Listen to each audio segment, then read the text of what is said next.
Khusyuk itu adalah sukunul jawarih ma'ahuduril qalbi. Sukunul jawarih ma'ahuduril qalbi artinya tentram, tenang anggota-anggota tubuh beserta hadirnya hati. Nah, itu disebut khusyuk.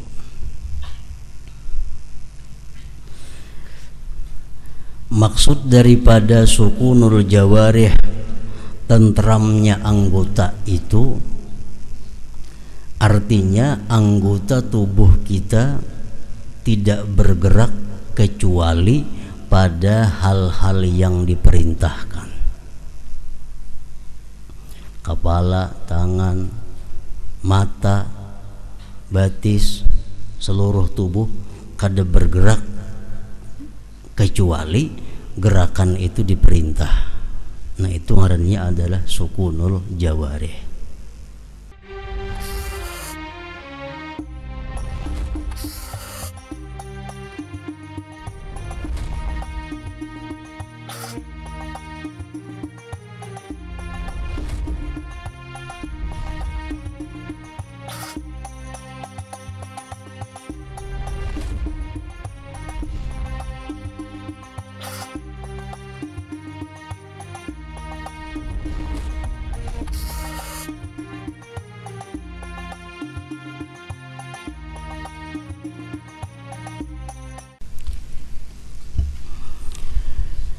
Bismillahirrahmanirrahim. Alhamdulillahi rabbil alamin. Wassalatu wassalamu ala sayyidil anbiya'i wal mursalin sayyidina wa maulana Muhammadinil amin wa ala alihi wa sahbihi ajma'in, amma ba'd. Qala al-musannif al-imam al-arif billah hujjatul islam Abu Hamid Muhammad bin Muhammad al-Ghazali rahimahullah wa nafa'ana bi ulumih. Keutamaan khusyuk. Allah Ta'ala berfirman, wa aqimis salata li dzikri, surat Taha ayat 14. Artinya, dirikanlah salat, dirikanlah sembahyang untuk mengingat aku. Mengingat Allah Subhanahu wa Ta'ala di dalam sembahyang itu merupakan bagian daripada khusyuk.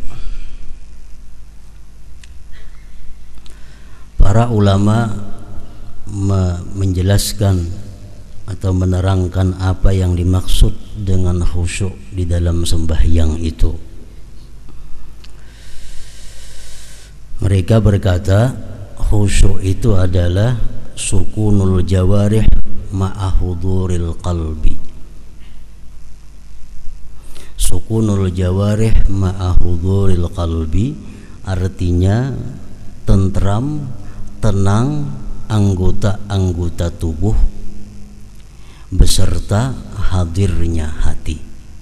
Nah, itu disebut khusyuk. Maksud daripada sukunul jawarih, tentramnya anggota itu artinya anggota tubuh kita tidak bergerak kecuali pada hal-hal yang diperintahkan. Kepala, tangan, mata, batis, seluruh tubuh kada bergerak kecuali gerakan itu diperintah. Nah, itu ngarannya adalah sukunul jawarih.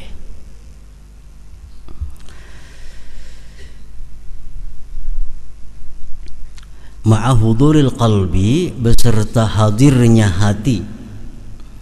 Artinya hati hadir itu an la yatafakkara illa fi ma'na ma yaquluhu min qiraatin au zikrin au du'a. Dia tidak berpikir di dalam sembahyangnya itu kecuali pada makna yang ia katakan. kecuali pada makna yang ia sebut, daripada membaca Al-Quran atau zikir atau doa. Nah, itu disebut hudurul qalbi.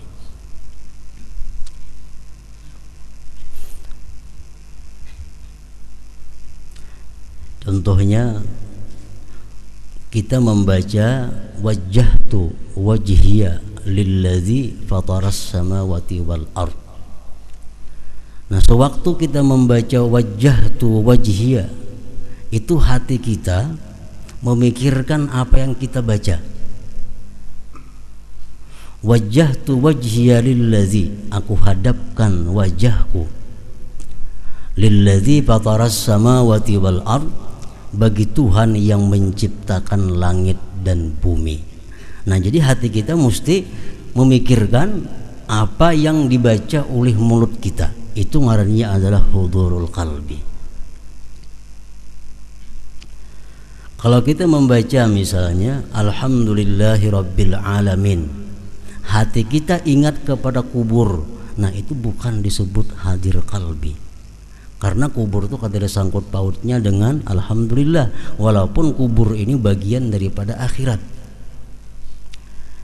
Kita mengata alhamdulillah, hati kita ingat waktu kita berjalan di siratal mustaqim, itu ngarannya kada hadir hati, karena siratal mustaqim itu lain dengan alhamdulillah. Jadi kalau kita mengata alhamdulillah, dalam hati kita tidak ada lain selain memikirkan bahwa segala puji itu bagi Allah.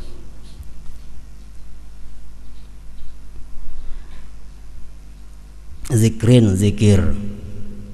Waktu rukuk kita membaca subhana rabbiyal azim wa bihamdi. Itu yang kita pikirkan dalam hati kita adalah maha suci Tuhanku yang maha agung dan segala puji untuknya. Jadi waktu rukuk kada ada lain di hati selain daripada memikirkan subhana rabbiyal azim wa bihamdi. Subhana rabbiyal azim wa bihamdi. Nah, itu disebut ngarannya adalah hudurul qalbi, hudur hadir hati. Nah, syaitan bisa di situ masuk kepada kita dibawanya memikirkan hal-hal yang bersifat akhirat, sehingga kita menganggap bahwa itu adalah khusyuk, padahal salah. Kita membaca qul a'udzu birabbin nas, malikin nas, ilahin nas.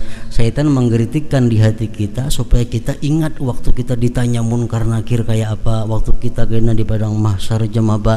Nah, itu adalah sesuatu pikiran yang salah, karena mulut kita pada waktu itu membaca qul a'udzu birabbin nas. Hati kita mesti memikirkan qul a'udzu birabbin nas itu. Nah, itu ngarannya hudurul qalbi.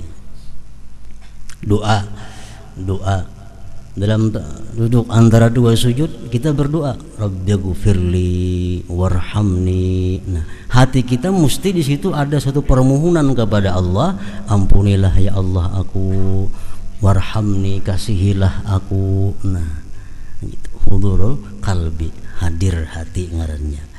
Nah, jadi hadir hati itu maksudnya adalah bahwa dia tidak berpikir kecuali pada makna yang ia ucapkan, baik itu qiraatul Quran atau zikir atau doa. Karena sembahyang itu pada sungguh daripada tiga itu, zikir, qiraatul Quran, dan doa. Waktu kita mengatakan assalamu alayka ayyuhan nabiyyu wa rahmatullahi wa barakatuh, anggaplah di situ kita berada di depan makamnya Rasulullah. Nang mana suah ke makam Rasulullah, kau membayangkan kayak apa di makam Rasulullah. Nang kada pernah melihat gambarnya, biasa di situ makam Rasulullah. Jadi sewaktu kita mengata assalamu alayka ayyuhan nabiyyu wa rahmatullahi wa barakatuh, itu Rasulullah hadir di hadapan kita. Kalau kita kalau menghadirkan sidin, kita yang hadir di makam sidin. Assalamu alayka ayyuhan nabiyyu wa rahmatullah. Nah, itu ngarannya hadir hati.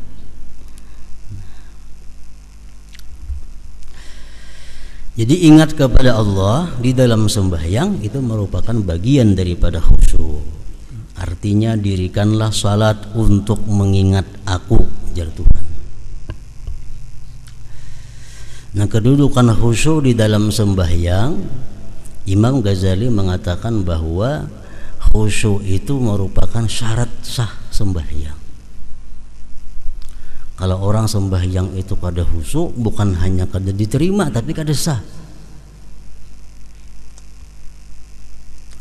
Nah, yang lain daripada Imam Ghazali ada pula yang mengatakan bahwa khusyuk itu adalah merupakan sunat muakkad daripada sembahyang. Sehingga kalau seseorang itu kada khusyuk, sembahyangnya sah namun dia dianggap kada berpahala. Karena khusyuk itu ruhus salah, khusyuk itu merupakan rohnya sembahyang. Hayam itu ada harga amunnya hidup. Kalau hayam mati dibuang orang, kada ada harganya lagi. Nah, kayak itu juga sembahyang kita ada punya nilai di sisi Allah kalau sembahyang itu ada khusyuknya. Sembahyang kada ada khusyuk, Allah kada menerima, Allah membuang sembahyang itu. Nah, apakah khusyuk itu disyaratkan di dalam seluruh sembahyang? Nah, satu ulama pun tidak mensyaratkan demikian, karena jelas sudah kada mungkin. Mulai Allahu Akbar sampai Assalamualaikum kita kawa khusyuk itu jelas sudah kada kawa. Kalau ukuran manusia macam kita, karena hati ini ngarannya kalbun bolak-balik. Hatumatnya tagisir, kita bujurakan tagisir pulang. Nah, yang penting itu khusyuk di dalam sembahyang itu ujar sebagian ulama pertama di takbir. Takbiratul ihram itu mesti khusyuk. Sujud itu jangan kada khusyuk. Rukuk, nah, kalau kada kawa menyeluruh khusyuk itu. Dan Allah Ta'ala berfirman, wala takum minal ghafilin, suratul A'raf 205. Artinya, dan janganlah kamu termasuk orang-orang yang lalai. Janganlah kamu termasuk orang-orang yang lalai. Ini pengertian jangan artinya tegahan. Jangan sampai kita sembahyang itu lalai. Mulai Allahu Akbar untung sadarnya waktu Assalamualaikum. Waktu Fatihah kita kada sadar, rukuk kada sadar, sujudnya kada sadar, semuaan kada sadar. Begitu Assalamualaikum hanya sadar bahwa aku tuntung sembahyang. Nah, ini Allah melarang, wala takun minal ghafilin, artinya dan janganlah kamu termasuk orang-orang yang lalai. Dan Allah Azza wa Jalla berfirman, la taqrabus salata wa antum sukara hatta ta'lamu ma taqulun, surat An-Nisa 43. Artinya, dan janganlah kamu mendekati salat sedang kamu dalam keadaan mabuk sehingga kamu mengerti apa yang kamu ucapkan. Ini ayat sebenarnya diturunkan kepada orang-orang yang minum arak. Awal-awal Islam minum arak itu dibolehkan, tapi pada akhirnya minum arak dilarang keras. Nah, pada awal-awal mereka itu masuk Islam, arak masih dibolehkan, sehingga mereka habis minum arak dalam keadaan mabuk dibawa sembahyang. Kadang-kadang sembahyangnya mengaur, mesti memuji Allah, memuji berhala karena mabuk. Nah, lalu Allah menurunkan ayat, dan janganlah kamu mendekati salat sedang kamu dalam keadaan mabuk sehingga kamu mengerti apa yang kamu ucapkan. Sadar. Kalau sudah sadar, nah hanya sembahyang. Ada yang mengatakan mabuk karena banyaknya susah, dan ada yang mengatakan karena cinta dunia. Wahab bin Munabbih berkata, yang dimaksudkan dengannya mabuk itu adalah zahirnya, maka di dalamnya terdapat peringatan atas mabuk dunia, Karena Allah menjelaskan sebabnya di mana Dia berfirman hatta ta'lamu ma taqulun, artinya sehingga kamu mengetahui apa yang kamu katakan. Banyak orang yang kada mabuk arak tapi inya sembahyang kada tahu apa yang ia katakan karena hatinya entah kemana. Nah, jadi artinya dimaksud mabuk itu bukan hanya mabuk arak, mabuk apapun yang menyebabkan kita lupa terhadap apa yang kita baca, kada sadar dengan apa yang kita kerjakan, dihukumkan mabuk juga. Dia berfirman hatta ta'lamu ma taqulun, artinya sehingga kamu mengetahui apa yang kamu katakan. Berapa banyak orang yang mengerjakan salat dan tidak minum khamar, padahal ia tidak mengetahui apa yang ia ucapkan di dalam salatnya.